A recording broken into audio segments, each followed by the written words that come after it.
Voltando, gente. Vocês estão aí? Sim. Uma pessoa perguntou no chat perto de chegar na hora do intervalo, né, se o teatro fórum, ele sempre tem, né, a participação do público. Sim, né, é fundamental essa participação do público. Não teria sentido, né, existir sem a participação do público. Então, ele é feito para despertar, né, e o diretor tem essa função de incentivar a participação do público. Esse livro que eu mencionei para vocês, ele tem alguns trechos dele no Google Livros. Vocês podem acessar para ver, porque ele é um livro meio dificinho de achar. Então vamos lá, né? O que é a técnica do teatro de plateia? Que não é diferente dessa que a gente estava falando. Tem semelhança, mas não é exatamente essa que a gente está falando do teatro do oprimido nem do teatro fórum, tá? Eu trouxe para ilustrar que são várias técnicas dentro do teatro da espontaneidade, né? Ele é como se fosse um grande guarda-chuva com várias coisas dentro. Uma das técnicas é o teatro de plateia. Qual que é um benefício do teatro de plateia, né, apresentado aqui pela nossa literatura? É que ele é um dispositivo simples, ele não precisa necessariamente ter figurino, objeto, cenário. Pode ter se quiser, mas não é uma obrigatoriedade. E que o espaço físico também não precisa ser um teatro, né? Ele pode ser aplicado numa sala ampla, com as cadeiras em círculos, onde o centro, né, é o espaço cênico. E ele traz que é fundamental a gente delimitar esse espaço cênico. Mesmo que não seja um lugar, né, um palco mesmo, né, você pode ter um palquinho ou um tabladinho, mas mesmo que você não tenha esse dispositivo, né, põe um tapete ou uma fita, ou mesmo faz o combinado com os participantes de aonde que acaba, né, esse palco imaginário. Porque isso é importante, ele vai trazer para a questão da gente delimitar o que é o espaço da ficção e o que é o espaço da realidade, para que as pessoas não confundam esse espaço, né, para que elas consigam fazer essa diferenciação.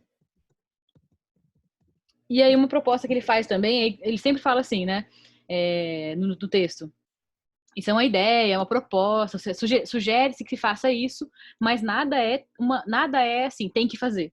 É sempre uma coisa que a pessoa que está aplicando pode avaliar na situação se ela acha interessante ou não. Né? Nada é obrigatório no teatro da espontaneidade. Mas uma proposta que ele traz é de que as pessoas tirem o sapato. E tirar o sapato, ele traz que é um simbolismo que existe com relação a você se despir, né? Para que você fique numa relação mais íntima com as outras pessoas. Dentro dessa equipe do teatro de plateia, né, quem que participa? Um diretor, então assim como no psicodrama tem um diretor, uma pessoa que coordena a atividade, facilita o processo criativo desse público e cuida da parte estética. A parte estética, ela nunca vai ser o foco do teatro da espontaneidade, né? O que vai ser o foco é justamente a espontaneidade e a criatividade. Porém, o que ele fala sobre essa parte estética? A parte estética, ela ajuda os participantes a entenderem a peça. Por exemplo, quando você cuida do volume da voz das pessoas que estão participando. Né? Quando o diretor, de repente, estiver muito baixa a pessoa falando, né? Ele provoca, né? Ou ele pede que a pessoa fale num volume que todo mundo consiga ouvir. Então, isso é um cuidado com a parte estética, mas ele fala que é um cuidado, né, mínimo para as pessoas poderem entender, nada focado em estética. É diferente de uma peça que você vai apresentar num teatro, que você vai cobrar ingresso, não é o caso, né? A ideia é ser espontâneo. Também tem os atores auxiliares treinados, também é optativo ter, né, essa pessoa, o diretor é obrigatório, mas o ator treinado, ele é optativo, ele é semelhante ao que o Moreno chamou, né, de ego auxiliar, na verdade é a mesma coisa. Ele ajuda o participante a incorporar os personagens, ele pode atuar em algum papel requerido pelo protagonista. O protagonista pode falar, né, preciso de sei lá, vai ser uma família, preciso de alguém que represente a mãe. E chama esse ator auxiliar para ser a pessoa. E ele também tem a função de estimular o conflito na proposta dramática. A ideia é que sempre tenha um conflito, né? Por meio desse conflito que as pessoas vão reagir na cena. E a ideia é que o fator terapêutico, né, está nesse conflito, nessa resolução desse conflito, que não necessariamente a pessoa vai levar, né, resolver da mesma forma na vida real, mas vai ser uma forma dela olhar por um outro ângulo, né, aquele problema que ela está vivenciando, ou que esse grupo vivencia. Aí um exemplo que ele traz, né, se o protagonista, por exemplo, atua como um filho, o ator auxiliar ele pode atuar como pai, porque ele vai ajudar o ator protagonista a entrar no personagem do filho. E esses papéis, eles podem ser trocados. Então, em algum momento, o ator auxiliar pode assumir a direção ou assumir, né, a co-direção, pode dirigir junto, né, com o diretor. Enfim, vocês vão ver que o teatro da espontaneidade ele é muito dinâmico, muito flexível em tudo. Então, esses papéis não são rígidos, não são que tem que ser desse jeito do começo ao fim, né? Pode até ter mudanças aí se o diretor, né, a equipe técnica achar que precisa. E temos o ator protagonista, que é então, né, a pessoa que interpreta o personagem central da história. E quem que vai ser o ator protagonista? Pode ser, né, alguém que o diretor escolheu, né, e diga, né, você, por favor, vem aqui, vamos fazer esse papel. Pode ser alguém que se apresenta voluntariamente, né, que quer fazer esse papel. O diretor explica, né, qual vai ser a cena. Ou melhor, né, eles vão construindo junto a cena. E a pessoa fala, eu gostaria de ser o filho, né, por exemplo. Ou mesmo o próprio grupo. O próprio grupo pode indicar uma pessoa, se for um grupo que já se conhece, né, preferencialmente, pode indicar um dos membros do grupo para interpretar o personagem principal da história. E ele que vai ser a pessoa que vai ser o representante do grupo, né, assim como a gente viu semana passada. Ele vai representante no sentido de que ele vai representar o conflito que o grupo está promovendo ali, né? Não necessariamente é o conflito que todo mundo vive, mas é um conflito que paira ali naquele grupo, né? Que tem a ver com aquela noção de co-consciente que a gente falou da última vez, né? Qual é o conflito que paira ali, né? Que se dá na relação entre as pessoas ou que se dá na comunidade onde elas vivem. Até aqui tudo bem, gente? Façam perguntas, então vamos dialogar, vamos fazer bem à vontade, fiquem bem à vontade. Então, o ator protagonista é uma coisa, outra coisa é o personagem protagonista, né? O ator protagonista, ele encarna o personagem protagonista. Então, o personagem protagonista é o personagem central da história. Então, ele que representa, né, os dilemas do grupo. E a escolha, né, de como vai ser esse personagem, qual vai ser esse personagem, né, por exemplo, lá, o filho, né? Como é que a gente chega até essa ideia de que vai ter uma cena em que vai ter um filho? O ator protagonista, ele pode, uma vez que ele já, né, já assumiu o papel, ele pode perguntar à plateia que personagem vai dar início à nossa história, né, por exemplo. Podem ter imagens, falas ou movimentos aleatórios, ou seja, né, a cena começa e durante a cena, né, o ator vai construindo esse personagem protagonista por meio do que ele vai interpretando ali. Ou pode ser também por meio da imaginação progressiva, né? O ator protagonista ou o diretor podem perguntar para o público, né? Onde acontece essa história? Aí a pessoa fala, na praça. Numa praça, na cidade de Taubaté. Em que época? Contemporâneo, nos dias de hoje. Que parte do dia? À noite. Então, assim, as pessoas vão construindo a história, né? A cena em si, e nisso já vai surgindo, né? Quem que tá nesse lugar, né? Quem que tá nesse ambiente. E aí já pode surgir aí a ideia de quem que vai ser o protagonista. Então, o público, ele vai construindo a história junto, né? Com o diretor e com o ator principal. Então ele representa, como eu estava dizendo, né, uma história do grupo. O que é essa história do grupo? É uma história comum. Não quer dizer que é a história que todo mundo vive, mas é uma história que revela a dinâmica das relações do grupo, com relação à cultura subjacente, né, seus conflitos, contradições e peculiaridades. Essa é a definição do co-consciente que a gente falou na semana passada, né? O protagonista, ele também pode ser alterado ao longo da cena, né, ao longo do teatro, por desejo dele mesmo, ou do diretor, ou de alguém da plateia que deseja assumir esse papel, né? Vamos pegar o exemplo da cena que a gente viu agora do Teatro Fórum, né? Que aquela senhora se colocou, né? E o diretor convidou ela para assumir o papel. Então pode acontecer isso também no teatro da espontaneidade. E podem também surgir personagens complementares, né? Que vão surgindo em função do que vai acontecendo na história. Então, à medida que, né, a cena vai indo, né, vai caminhando para uma ideia que precisa de mais personagens participarem, nisso, né, o ator principal ou o diretor podem ir adicionando aí novos personagens e, portanto, novos atores, que podem ser do público ou podem ser dos atores auxiliares. Bom, essa história ela é criada, né, coletivamente, então o diretor ele não traz a história pronta. Por mais que ele já possa conhecer o dilema daquele grupo, né? Vamos supor que você está fazendo uma intervenção numa escola que tem caso de bullying. Não é você que vai trazer a ideia. Você vai construir isso junto com o público, né? A ideia é que o público construa isso, os alunos, no caso.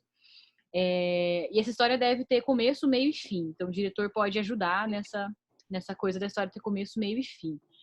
Só que o fim, ele não é um fim planejado. A ideia é que quanto mais longe a história for, mais ela, né, ela ganha profundidade, mais ela vai ser aprofundada e mais ela vai revelar sobre aqueles sujeitos, né? É como se fosse, né, um paralelo que eu faço com a ludoterapia na criança. Né? Conforme a criança vai brincando, né, ela vai entrando na brincadeira, ela vai se desvelando ali, né? Ela vai se revelando, ela vai perdendo, né, a vergonha, as amarras e vai se colocando naquela brincadeira de uma forma que ela às vezes até esquece que está brincando, né? Então, o teatro da espontaneidade seria o equivalente teatral de uma ludoterapia, por exemplo. Então, esse fim, como ele não é planejado, né, quando é que você sabe que está acabando a peça? O diretor ele vai estimular essa continuidade, né, o máximo que ele puder, mas quando ele perceber, por exemplo, né, que a hora deu, né, acabou o tempo que vocês tinham planejado para fazer a atividade, ou que a plateia está cansada, desmotivada, ou que acabou o conteúdo, as ideias, é a hora de você encerrar. Alguém tinha perguntado na aula passada com relação à quantidade de pessoas, né, que podia estar presente numa sessão de psicodrama, né, e eu trago também para a técnica do teatro da espontaneidade. Eu estava lendo alguns artigos, né, para solucionar essa questão, e os artigos que eu li todos falavam assim, entre 15 e 30 pessoas. Nenhum dos artigos eu vi que foi feito algum trabalho com um grupo muito grande, né, ou com um grupo muito pequeno. E também tive curiosidade de ver nesses artigos, né, se tinha alguma evidência científica do funcionamento dessas técnicas. E o que os artigos diziam era que sim, que podia se verificar uma mudança nas pessoas depois de participar de técnicas como essa. Aí eu vi alguns trabalhos que usavam testes psicológicos e alguns trabalhos que faziam, né, revisão bibliográfica de outros artigos anteriores que falavam, né, sobre as técnicas do psicodrama, né, e técnicas dramáticas em geral aplicadas à questão da terapia. Então é uma técnica válida, uma técnica que a gente pode usar, que tem evidência científica que funciona. A ideia é que o diretor, né, ele determine o fim da cena seguindo a sua intuição. Então ele que vai percebendo ali, né, intuindo na hora que ele acha que tem que terminar a cena, né? E ele pode, nesse fim, né, trabalhar com a imaginação do público, né, de como acabaria aquela cena. Vamos supor que acabou o tempo, você percebeu que o público está cansado, você, né, decreta ali que vai ser o fim, e aí pode perguntar, por exemplo, né, e como vocês acham que termina essa história? Né, e deixa o povo falar. Deixa o ator falar, ele não vai estar mais atuando, né, ele vai estar trazendo, imaginando como essa história poderia terminar após a última cena. E aí, assim, termina. Uma coisa importante que o autor também nos traz é que nunca, né, os atores podem ser desrespeitados, constrangidos, não devem ser obrigados a fazer aquilo que eles não desejam. A ideia de que seja espontâneo é a ideia de que você também tenha uma confiança, né? Que você tenha naquele ambiente uma confiança para você agir. Então é tudo em tom de convite, né? Em tom de quem quer participar, mesmo quando o diretor indica alguém, né, se perceber que essa pessoa não está, né, a fim de participar, ele não tem que obrigar essa pessoa a participar. Tudo tem que ser combinado com o público, né, à medida que a sensibilidade do diretor vai dizendo para ele que as pessoas estão à vontade ali de participar. Isso garante, né, uma relação de confiança. E vamos pensar então agora, né, em como seria a estrutura desse teatro da plateia. Antes de começar, eles tem que ter alguma atividade, alguma reflexão para você se desligar daquilo que você estava fazendo antes, né? A ideia é que as pessoas fiquem imersas ali na cena, né? Então, enfim, né? No caso dos dias de hoje, né? Guarde celular. Ele fala para as pessoas deixarem pertences pessoais, né? Como bolsa, mochila, em outro ambiente. Penso eu também que essa seja uma questão de segurança, né? Para as pessoas poderem estar ali à vontade, né? No grupo, segurança, né? E conforto. Então, né? Deixa as bolsas no outro lugar, vamos lá, né? Vamos ficar todo mundo agora aqui inteiro, né? Esquece o que estava fazendo antes, vamos focar aqui na atividade. O aquecimento, ele propõe com algum movimento, né? De você, por exemplo, né, andar pela sala, às vezes colocar uma música, de você interagir com outras pessoas, algum aquecimento. Ele não fala como tem que ser exatamente esse aquecimento, mas que tem que ter, né? Sugere-se esse movimento. E sugere-se também alguma coisa em que a pessoa possa, né, reconhecer esse espaço. Então, andar pela sala é uma forma de reconhecer o espaço. Falar, né, é uma forma da pessoa testar a voz dela dentro daquele ambiente, né, para adequar o volume, adequar o tom. E ele fala também da necessidade que é das pessoas se grupalizarem, que é a ideia das pessoas se sentirem parte de um grupo. Você pode estar fazendo essa técnica num grupo que já se conhece, né, no exemplo que eu dei de uma escola, de um trabalho anti-bullying, você pode fazer uma sala de aula em que os alunos já se conhecem. Nesse caso, eles vão se reconhecer durante esse momento do grupo, né, onde você propõe o aquecimento e você propõe que as pessoas se reconheçam, né, olhem umas para as outras, se cumprimentem, façam alguma coisa nesse sentido. Quando é um grupo que não se conhece, né, que elas se apresentem, que elas se conheçam nesse momento, alguma atividade ali, alguma dinâmica, quebra-gelo, que pode até ser utilizada para favorecer isso. E a ideia é criar um clima, então, nesse aquecimento de solidariedade, né, e cumplicidade. Se as pessoas não sentirem que tem esse clima, né, elas não vão confiar umas nas outras, não vão se expor, né, da forma como deve ser para que a espontaneidade aflore. Até aqui tudo bem, gente? Vamos seguindo? O que ele diz sobre a matéria-prima? A matéria-prima do teatro de plateia é aquilo que serve como um disparador da criação. Então, o ator ele tem que produzir algo, né, em cima dessa matéria-prima, que pode ter como base as emoções vivenciadas por aquele grupo, histórias pessoais das pessoas que estão ali naquele grupo, alguma queixa, crítica, preocupação, sintomas, histórias ficcionais conhecidas, né? Dei exemplo da Chapeuzinho Vermelho. Você vai pegar, né, o conto do Chapeuzinho Vermelho e vai, né, reformular ele de alguma forma que o grupo queira ali naquela hora. Isso não vai reproduzir uma história. Você vai se basear, né, você vai criar algo novo a partir de uma história, de um personagem já conhecido, né? Você pode usar literatura, pintura, música, folclore daquele povo, né, que as pessoas conheçam, notícias, sonhos de alguém da plateia, fantasias, histórias imaginárias e mesmo problemas da comunidade em que eles vivem. Isso pode ser usado para disparar a criação. E aí, né, nesse momento, então, em que você tem já essa matéria-prima desenhada, o que o ator protagonista tem que fazer?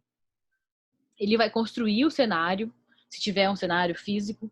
Se não tiver um cenário físico, ele vai imaginar esse cenário e vai contar para a plateia, né, explicitar para a plateia o que ele imaginou para esse cenário. Ele vai definir, né, as linhas gerais da história que será criada. Então, a história é criada na hora que está sendo contada, né? Ela não é planejada, não tem um roteiro. Mas ele pode falar, por exemplo, no exemplo que eu dei de a história vai se passar na Praça Santa Terezinha, em Taubaté, no período da noite, vai estar tendo um assalto.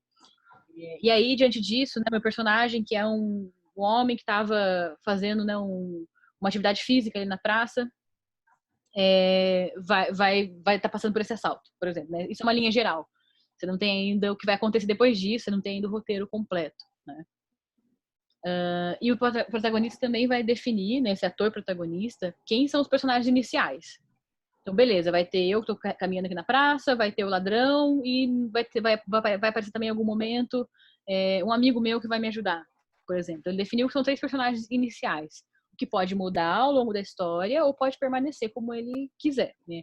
A ideia, né, reforçando esse ponto que é o mais importante, é que tenha flexibilidade, que nenhuma regra seja rígida, nada que contenha as pessoas de poderem ser criativas. Tá? O autor do livro também nos fala que tem que ser tudo rápido, então você não vai se deter tanto no aquecimento, nem se deter nenhuma das etapas da cena, né, ou desculpa, né, da preparação do teatro vai ser uma coisa demorada, tem que ser muito rápido, a ideia é ser dinâmico, né, ser agradável para as pessoas que ali estão, e que nada tem que ter detalhes demais, não precisa ficar explicando tudo também, né, explica o mínimo para as pessoas entenderem e deixa o negócio acontecer. Essa é o jeito. Esse é o jeito de fazer. E nesse momento, né, o ator protagonista define também quem serão os outros personagens, né? Ele pode escolher, ou a pessoa pode se apresentar voluntariamente, né? Tipo, eu quero ser esse policial aí, ou esse ladrão que vai aparecer, de repente, a pessoa, enfim, pode se colocar, né? Ou mesmo os atores auxiliares podem também se colocar dentro desses papéis aí dos outros personagens.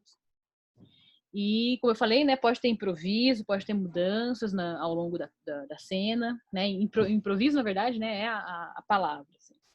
Nada tem que ser conforme foi desenhado, né? A gente vai ser espontâneo. O improviso faz parte dessa espontaneidade, justamente. E o que o público tem que ser instruído? Como o Ned já falou, né? São instruções mínimas. Nada que você perca muito tempo. Eles não vai ficar, tipo, 15 minutos explicando isso.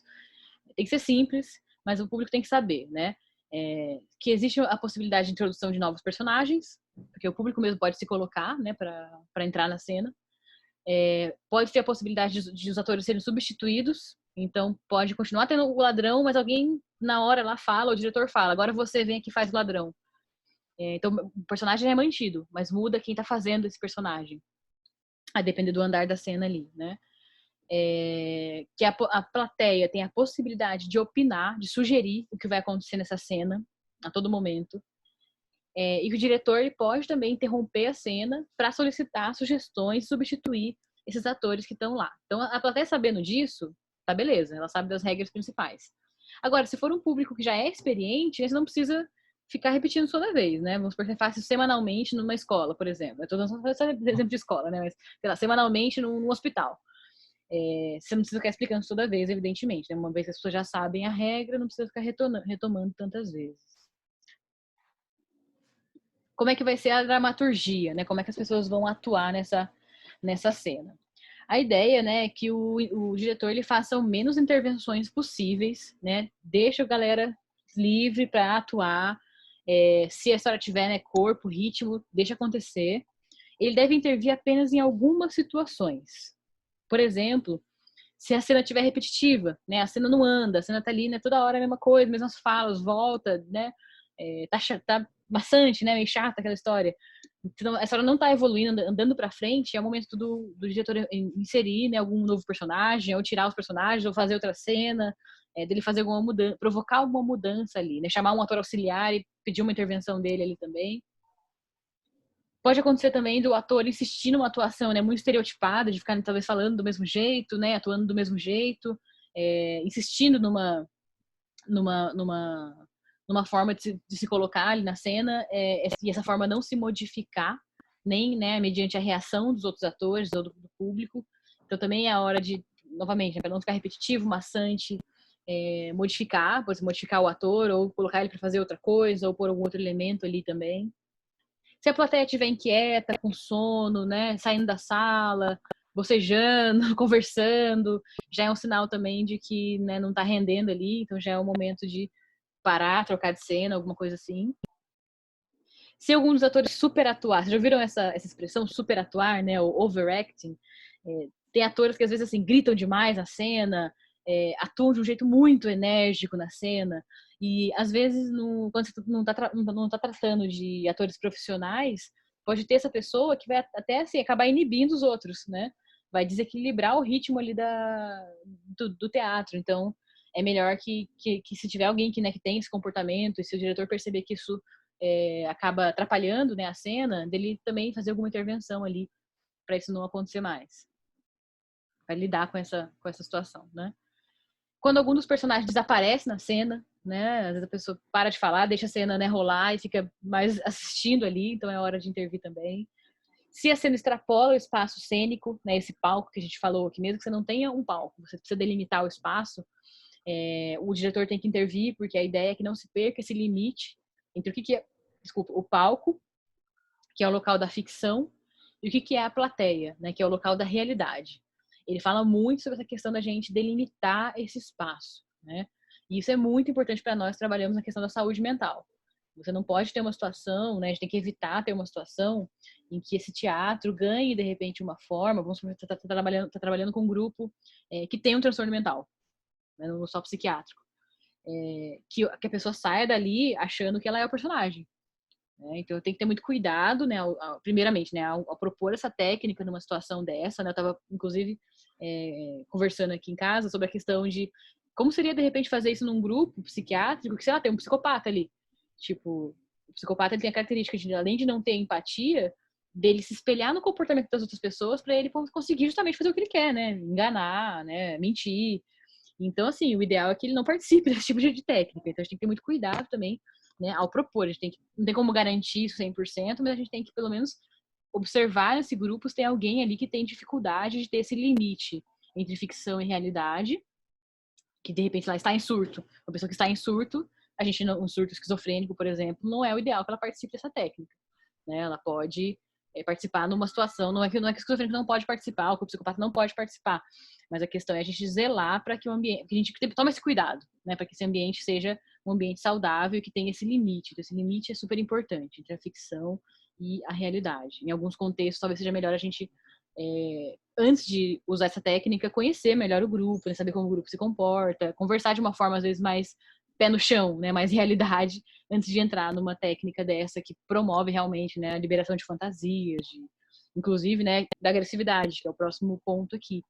Ele traz que o diretor, ele também deve intervir, evidentemente, né, e foi o que aconteceu no Teatro Fórum, né, que a gente viu lá, que a senhora começou a bater no ator, quando tem alguma ameaça à segurança a alguns participantes, né, quando tem alguma cena agressiva ou erótica demais, que extrapola, né, o limite do que a gente pode fazer ali, né? Lembrando que as pessoas têm que, como eu falei, né, se respeitar, tem que estar numa situação de conforto, uma situação agradável.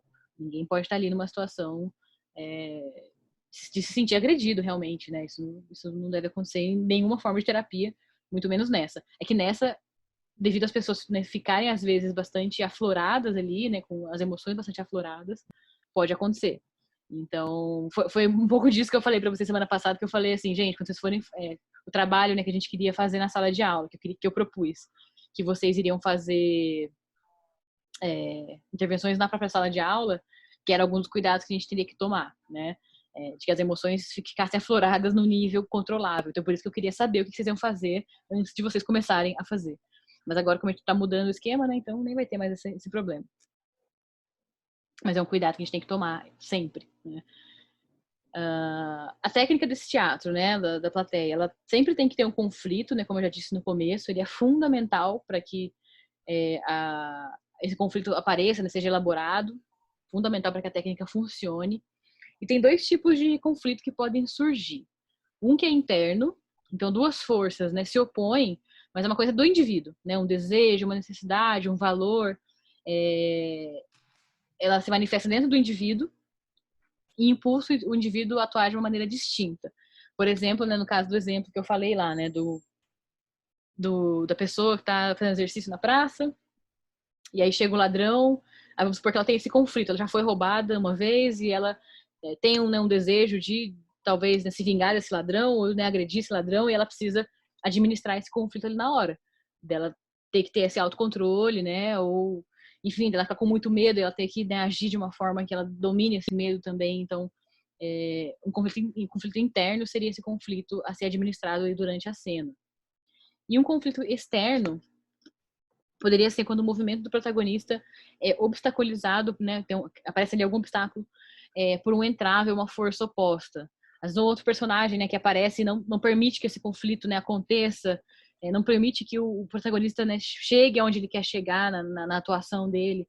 Então, se tem algum outro evento externo que atrapalha isso, também vai haver um conflito aí nessa cena. E o conflito, como a gente está falando, ele é importante que aconteça.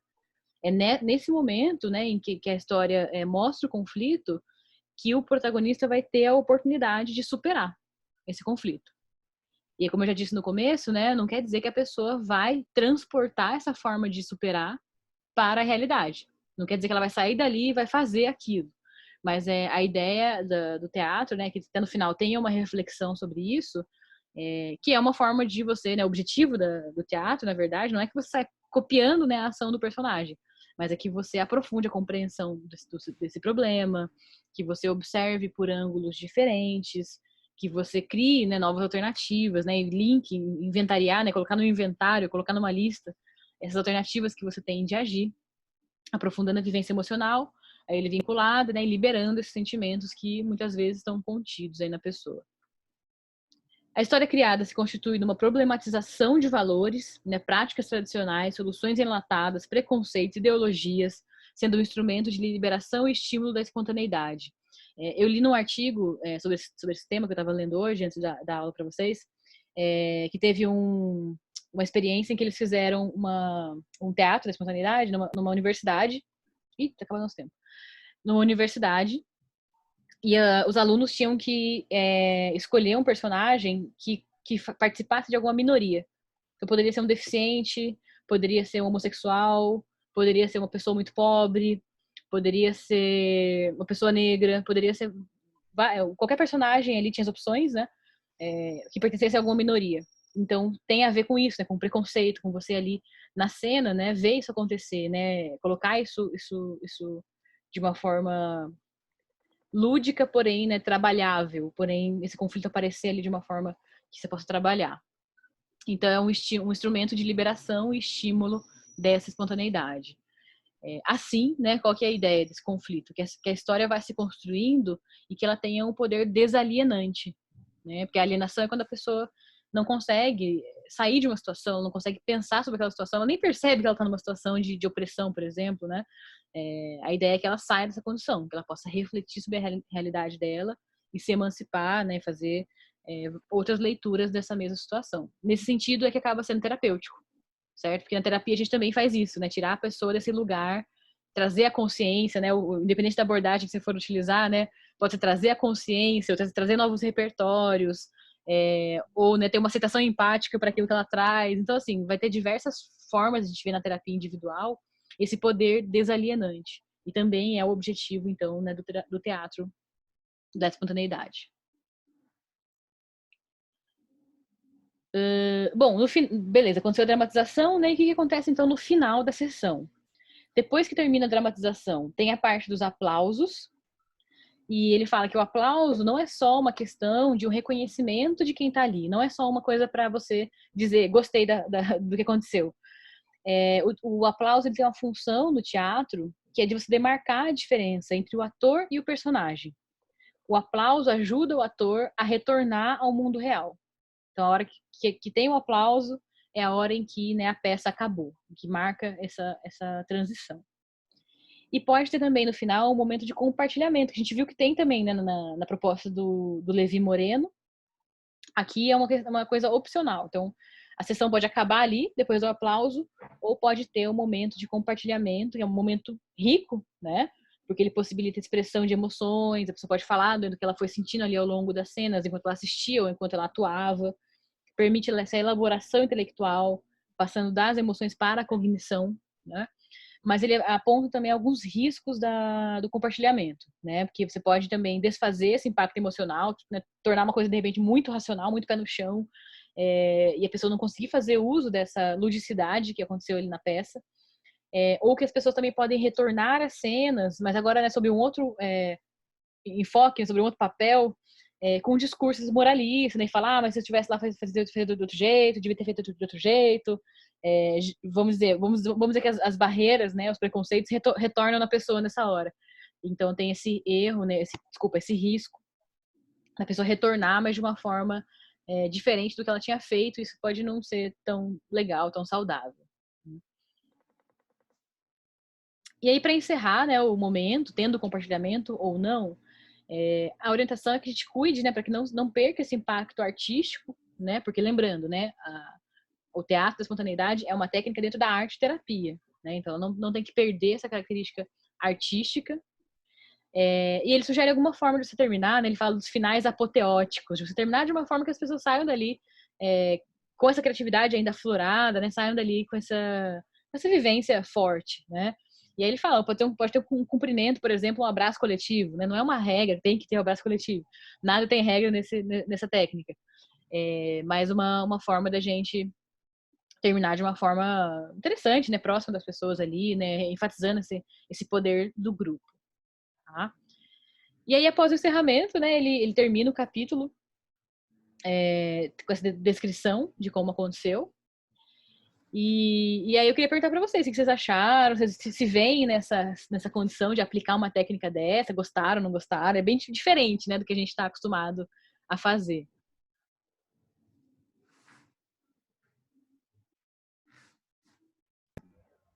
Acho que deve ser difícil tanto aplicar quanto ensinar. Exato, concordo. Acho que aplicar é bem desafiador, né, tem muitos cuidados que a gente tem que tomar.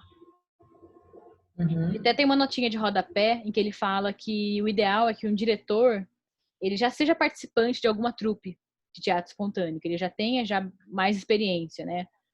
Não é fácil a gente chegar assim como iniciante e já sair aplicando. A gente tem que conhecer a técnica e ter participado, ter vivenciado. Acho que essa é a palavra. A gente tem que ter vivenciado a técnica Certo. algumas vezes. Uhum.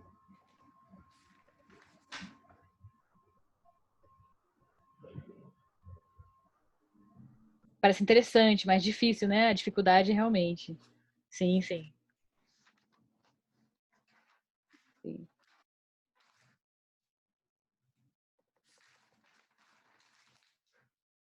Porém, é sempre legal a gente conhecer, tipo, outras coisas, né? Pensar fora da caixa. Eu imagino que quem trabalha, né, com técnicas como a do teatro espontâneo, do psicodrama, é, talvez tenha, assim, né, uma criatividade mais aflorada para atuar conforme os casos que aparecem. Não sei, né? Eu fico com essa impressão. Os vídeos fazem parecer simples de aplicar, mas na teoria parece difícil. Concordo, concordo, né? Por isso que a minha ideia era que a gente fizesse uma experiência na sala de aula, mas infelizmente a gente não conseguiu. Quando acabar o isolamento, a gente também pode pesquisar. Não sei se eu vou dar aula para vocês no segundo semestre, talvez sim. Pesquisar se tem algum teatro de espontaneidade acontecendo público, né? Às vezes tem psicodramas públicos acontecendo. Eu soube que tinha um em São Paulo, não sei se ainda tem. Pra gente poder assistir e ver como que é, então, que funciona na prática, né?